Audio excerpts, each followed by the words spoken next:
Day 97 of reading through the scriptures. We're going to start in Leviticus chapter 7, then we're going to have a chapter in Jeremiah, Psalm 97, and a chapter in Acts, I think Acts 8. Starting in Leviticus 7. And this is the Torah of the guilt offering. It is most set apart. The guilt offering is slain in the place where they slay the ascending offering, and its blood is sprinkled on the slaughter place all around. Then he brings from it all of its fat, the fat of the tail and the fat that covers the entrails, and the 2 kidneys and the fat that is on them by the loins, and the appendage on the liver, which he removes with the kidneys. And the priest shall burn them on the slaughter place as an offering made by fire to Yahweh. It is a guilt offering. Every male among the priests eats it. It is eaten in the set-apart place. It is most set apart. The guilt offering is like the sin offering. There is one Torah for them both. And the priest who makes atonement with it, it is his. And the priest who brings anyone's ascending offering, the skin of the ascending offering which he has brought, is the priest's, it is his. And every grain offering that is baked in the oven, and all that is prepared in the stewing pot or on a griddle, it is the priest who brings it, it is his. And every grain offering mixed with oil or dry is for all the sons of Aharon, for all alike. And this is the Torah of the slaughtering of peace offerings which is brought to Yahweh. If he brings it for a thanksgiving, then he shall bring with the slaughtering of thanksgiving unleavened cakes mixed with oil, and unleavened thin cakes anointed with oil, or cakes of finely blended flour mixed with oil. Besides the cakes, he brings as his offering leavened bread together with the slaughterings of thanksgiving of his peace offerings. And from it he shall bring 1 cake from each offering, as a contribution to Yahweh, to the priest who sprinkles the blood of the peace offerings, it is his. As for the flesh of the slaughtering of his peace offerings for thanksgiving, it is eaten the same day it is offered. He does not leave any of it until morning. And if the slaughtering he brings is a vow or a voluntary offering, it is eaten the same day that he brings his slaughtering, and whatever is left of it is eaten the next day. But whatever is left of the flesh of the slaughtering on the 3rd day is burned with fire. However, if any of the flesh of the slaughtering of his peace offerings is eaten at all on the 3rd day, it is not accepted.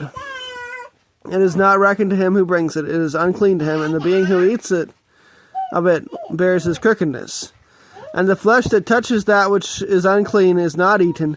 It is burned with fire. And as for the clean flesh, all who are clean eat of it. But the being who eats the flesh of the slaughtering of peace offerings that belongs to Yahweh, while he is unclean, that being shall be cut off from his people. And when a being who touches that which is unclean, or the uncleanness of man, or of the uncleanness of man, or of the uncleanness of beast, or of any unclean abomination, and shall eat the flesh of the slaughtering of peace offerings that belong to Yahweh, that being shall be cut off from his people. And Yahweh spoke to Moshe, saying, Speak to the children of Israel, saying, Do not eat any fat of bull or sheep or goat. And the fat of a dead body, and the fat of what is torn, is used for any purpose, but you do not eat of it at all. Whoever eats the fat of the beast of which men bring as an offering, made by fire to Yahweh, even the being who eats it shall be cut off from his people. And do not eat any blood in any of your dwellings, a bird or a beast. For any being who eats any blood, even that being shall be cut off from his people. And Yahweh spoke to Moshe, saying, Speak to the children of Israel, saying, He who brings his slaughtering of peace offerings to Yahweh brings his offering to Yahweh from the slaughtering of his peace offerings. With his own hands he brings the offerings made by fire to Yahweh. He brings as the fat with the breast to be waved as a wave offering before Yahweh. And the priest shall burn the fat on the slaughter place, but the breast shall be Aharon's and his sons. And the right thigh you give to the priest as a contribution from the slaughtering of your peace offerings. He among the sons of Aharon who brings the blood of the peace offerings and the fat, the right thigh is his for a portion. For the breast of the wave offering and the thigh of the contribution I have taken from the children of Israel, from the slaughterings of their peace offerings, and I give them to Aharon the priest and to his sons as a law forever from the children of Israel. This is the anointed portion for Aharon and the anointed portion for his sons, from the offerings made by fire to Yahweh on the day which Moshe presented them to serve as priests to Yahweh, which Yahweh commanded to be given to them by the children of Israel on the day that he anointed them, a law forever throughout their generations. This is the Torah of the ascending offering, of the grain offering, and of the sin offering, and of the guilt offering, and the ordination, and of the ordinations, and of the slaughtering of peace offerings, which Yahweh commanded Moshe on Mount Sinai, on the day when he commanded the children of Israel to bring their offerings to Yahweh in the wilderness of Sinai. Okay, next chapter is in Jeremiah.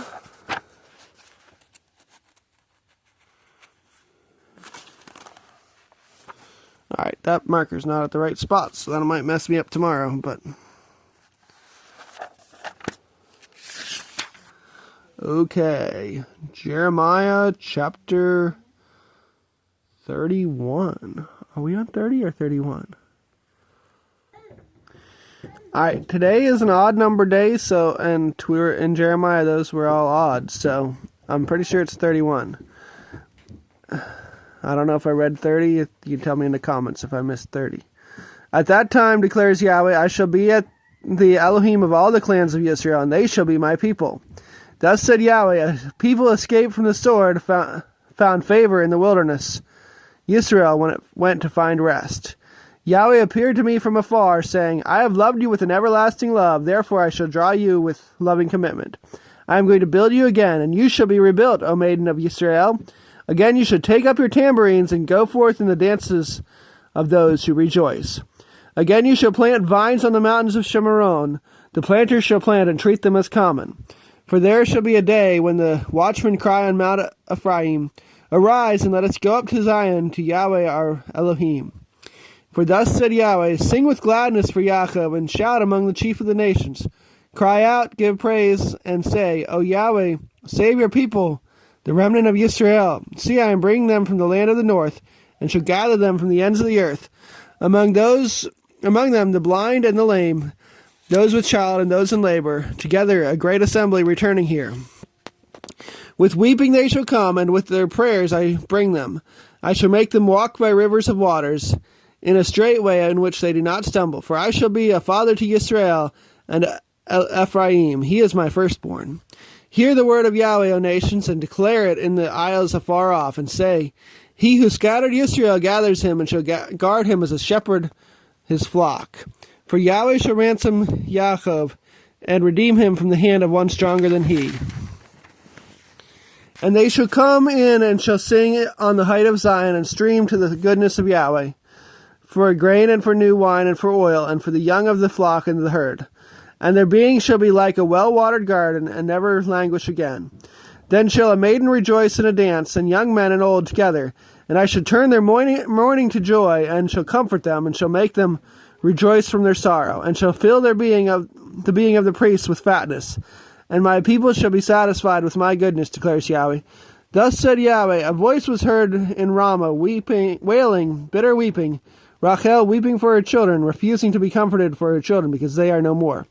Thus said Yahweh, hold back your voice from weeping, and your eyes from tears, for there is a reward for your work, declares Yahweh, and they shall return from the land of the enemy. And there is expectancy for your latter end, declares Yahweh, and your children shall return to their own country. I have clearly heard Ephraim lamenting, You have chastised me, and I was chastised like an untrained calf. Turn me back, and I shall turn back, for you are Yahweh my Elohim. For after my turning back I repented, and after I was instructed, I struck myself on the thigh. I was ashamed, even humiliated, for I bore the reproach of my youth.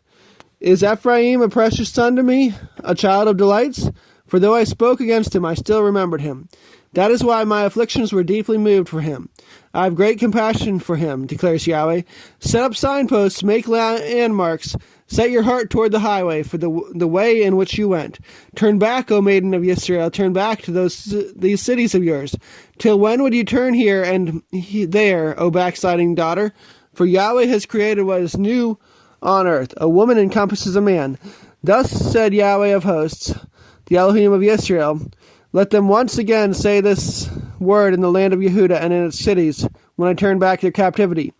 Yahweh bless you, O home of righteousness, mountain of set-apartness, And in Yehuda and all its cities, farmers and those who journey with flocks shall dwell together. For I shall fill the weary being, and I shall replenish every grieved being. At this I awoke and looked around, and my sleep was sweet to me. See, the days are coming, declares Yahweh, that I shall sow the house of Israel and the house of Yehuda with the seed of man and the seed of beast. And it shall be that as I have watched over them to pluck up, and to break down, and to just throw down, and to destroy, and to afflict, so I shall watch over them to build and to plant, declares Yahweh. In those days they shall no longer say, the fathers ate sour grapes, and the children's teeth are blunted. But each one shall die for his own crookedness. Whoever eats sour grapes, his teeth shall be blunted. See, the days are coming, declares Yahweh, when I shall make a renewed covenant with the house of Israel and with the house of Yehuda. Not like the covenant I made with their fathers in the day when I strengthened their hand to bring them out of the land of Mitzrayim, my covenant which they broke, though I was a husband to them, declares Yahweh. For this is the covenant I shall make with the house of Israel after those days, declares Yahweh. I shall put my Torah in their inward parts, and write it on their hearts, and I shall be their Elohim, and they shall be my people. And no longer shall they teach, each one his neighbor, and each one his brother, saying, Know Yahweh, for they shall all know me, from the least of them to the greatest of them, declares Yahweh. For I shall forgive their crookedness, and remember their sin no more. Thus said Yahweh, who gives the sun for a light by day, and the laws of the moon and the stars for a light by night, who stirs up the sea, and its waves roar. Yahweh of hosts is his name. If these laws vanish from before me, declares Yahweh, then the seed of Israel shall also cease from being a nation before me forever. Thus said Yahweh, if the heavens above could be measured, and the foundations of the earth searched out beneath, I would also cast off all the seed of Israel for all that they have done, declares Yahweh. See, the days are coming, declares Yahweh, that the city shall be built for Yahweh from the tower of Hananel to the corner gate. And the measuring line shall again extend straight ahead to the hill Gareb, and then it shall turn toward Goah. And all the valley of the dead bodies and of the ashes, and all the fields as far as the Wadi Kidron, to the corner of the horse gate toward the east, it is to be set apart to Yahweh. It shall not be plucked up or thrown down any more forever. Psalm 97. Yahweh shall reign, the earth rejoices, many isles are glad, clouds and darkness all around him. Righteousness and right ruling are the foundation of his throne. Fire goes before him and burns up his adversaries round about. His lightning shall light the world. The earth shall see and tremble. The mountains shall melt like wax before the face of Yahweh, before the face of the master of all the earth. The heavens shall declare his righteousness, and all the people shall see his esteem. All are put to shame who serve carved images, those boasting of matters of naught. Bow yourselves to him, all you mighty ones. Zion shall hear and be glad, and the daughters of Yehuda rejoice because of your right rulings, O Yahweh. For you, Yahweh, are the most high over all the earth. You shall be greatly exalted over all mighty ones. You who love Yahweh hate evil. He guards the lives of his lovingly committed ones. He delivers them out of the hand of the wrong. Light is sown for the righteous, and gladness for the upright in heart. Rejoice in Yahweh, you righteous, and give thanks at the remembrance of his set-apartness. Our last chapter today is Acts chapter 8. And Shaul was giving approval to his death. And on that day there was a great persecution against the assembly which was at Jerusalem, and they were all scattered throughout the countries of Yehuda and Shamaron, except the emissaries. And dedicated men buried Stephanos, and made great lamentation over him. But Shaul was ravaging the assembly, entering every house, and dragging off men and women, putting them in prison. Then those who had been scattered went everywhere bringing the good news, the word. And going down to the city of Shomron, Philip proclaimed Messiah to them, and the crowds with one mind heeded what Philip said, hearing and seeing the miracles which he did. For unclean spirits came out of many who were possessed, crying with a loud voice, and many who were paralyzed and lame were healed. And there came to be great joy in that city. Now there was a certain man called Shimon, who formerly was practicing magic in the city and astonishing the people of Shomron, claiming to be someone great, to whom they were all giving heed, from the least to the greatest, saying, This one is the power of Elohim, which is great. And they were giving heed to him because for a long time he had amazed them with his magic. And when they believed Philip as he brought the good news about the reign of Elohim in the name of Yeshua Messiah, both men and women were immersed. And Shimon himself also believed. And when he was immersed, he continued with Philip and was amazed, seeing the miracles and signs which took place. And when the emissaries who were at Jerusalem heard that Shimron had received the word of Elohim, they sent Kepha and Yochanan to them, who, when they had come down, prayed for them to receive the set-apart spirit. For he had not yet fallen on any of them, but they had only been immersed in the name of the Master Yeshua.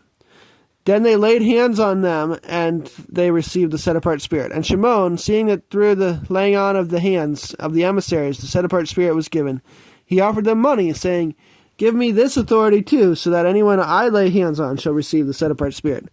But Kepha said to him, "Let your silver perish with you, because you thought to buy the gift of Elohim through money. You have neither part nor lot in this matter, for your heart is not right before Elohim. Repent therefore of this evil of yours, and plead with Elohim to forgive you the intention of your heart. See, I saw that you are poisoned by bitterness and bound by unrighteousness." But Shimon answering said, "Plead with the master for me, so that none of what you have said shall come upon me." Then after that they had earnestly witnessed and spoken the word of Yahweh, they returned to Jerusalem, bringing the good news in many villages of the Shomronim.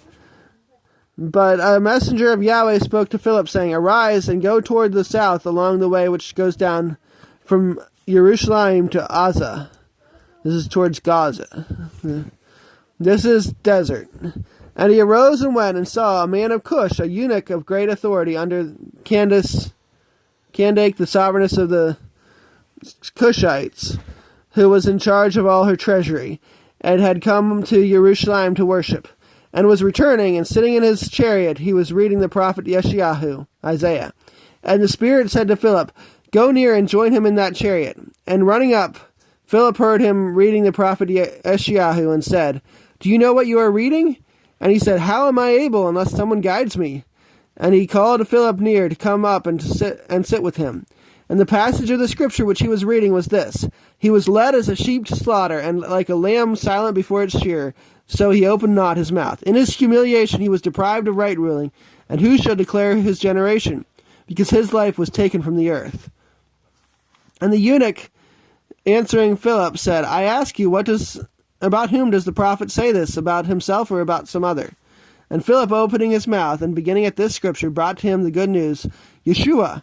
And as they were going on the way, they came to some water. And the eunuch said, "Look, water, what hinders me from being immersed?" And Philip said, "If you believe with all your heart, it is permitted." And he answering said, "I believe the Son of Elohim to be Yeshua the Messiah." And he commanded the chariot to stand still. And both Philip and the eunuch went down into the water, and he immersed him. And when they came up out of the water, the Spirit of Yahweh caught Philip away, and the eunuch saw him no more, for he went his way rejoicing. Philip, however, was found at Ashdod, and passing through, he brought the good news in all the cities until he came to Caesarea. One comment I have about this passage is that it might not have been a eunuch. There's a possible other translation that he was a faithful believer. Thank you. Please like, comment, and subscribe to our channel.